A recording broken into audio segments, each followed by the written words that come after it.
apakah bisa sholat yang tertinggal terdahulu diganti dengan sholat sekarang?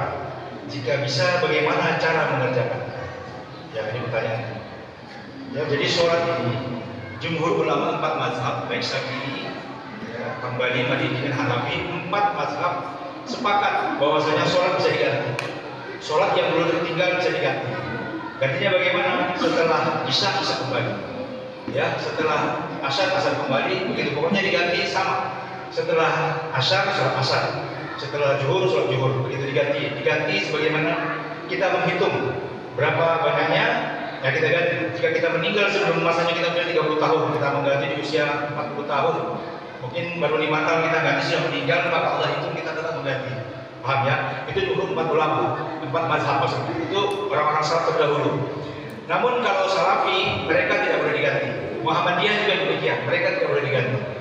Mengapa? Ini saya sampaikan karena sekarang anak muda selalu browsing. Nanti browsing ini kok bisa nih, kok enggak, bagaimana? Karena Muhammadiyah dengan Salafi itu 12-13 sama saja. Karena Muhammadiyah sekarang tidak seperti yang dahulu. Mereka punya dewan tarjih dan mereka punya dewan tajdid. Ya, jadi yang bisa itu 4 mazhab. Orang-orang salaf yang terdahulu.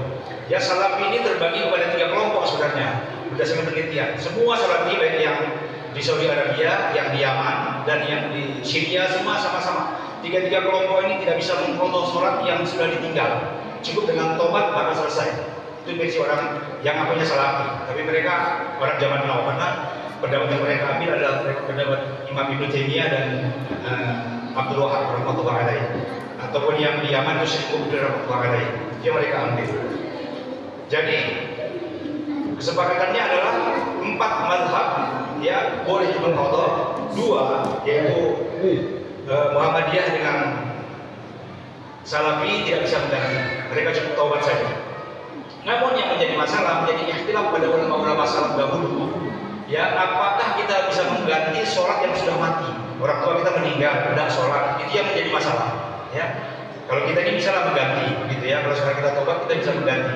Namun orang tua kita ketika meninggal dahulu, bagaimana bolehkah diganti? Nah, ulama salaf ikhtilaf dalam hal ini.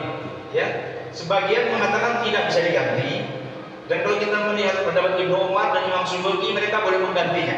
Boleh mengganti, mengqadha anaknya atau keluarga familinya boleh mengganti sholat orang tua. Orang tua kita yang meninggal kalau tidak sholat boleh diganti. Ya, ini pendapat yang kedua. Dan pendapat yang ketiga, baik dalam kitab I'anatul Talibin, dalam kitab Tuhfah, juga dalam kitab Fathul Mu'in, Al-Ilman juga dijumpai bahasa-bahasa tentang ini. Boleh kita membayar fidyah. Nah, ini maka kaya itu penting. Boleh kita membayar fidyah. Fidyah itu 1 kali sholat 1 mud, ya, atau 3 kilo lah bahasa kita, 3 kilo. Boleh diganti.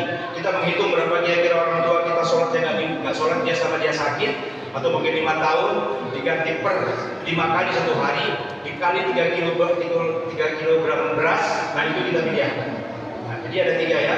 3 jumhur boleh diganti, boleh tidak diganti, dan boleh membayar fidyah.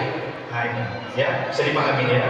Nah, mungkin ini dalam hal ini bisa kami jelaskan. Kalau untuk detail nanti kita akan ada bab tentang dalil-dalil ini akan kita buka tapi di sesi ini. Misalnya yang akan lain ini data-data kita akan buka semua. Dalil membolehkan, dalil tidak membolehkan. Lalu kalau berbicara bagaimana kalau kami mengikuti mazhab yang 4, kita sepakat boleh mengganti. Ya, karena nanti pasti bertanya, kita menjawab dan kita bertanggung jawab apa yang kita pilih. Kalau saya memilih ulama-ulama salaf terdahulu, karena imam mazhab itu adalah para tabi'in dan tabi'ut tabi'in, mereka orang terdahulu. Insyaallah mungkin ini jawaban dari kami. Besok kita akan lanjutkan pertanyaan yang lain, dan kalau hari ini masih ada pertanyaan, Bu, siapkan aja. Siapkan aja yang masukkan di kotak yang sudah disediakan oleh panitia PKN. Ya kan tadi ya, tadi yang pertanyaan terbaik itu dapat saya tercantum. Ya, insyaallah ya. Assalamualaikum warahmatullahi wabarakatuh.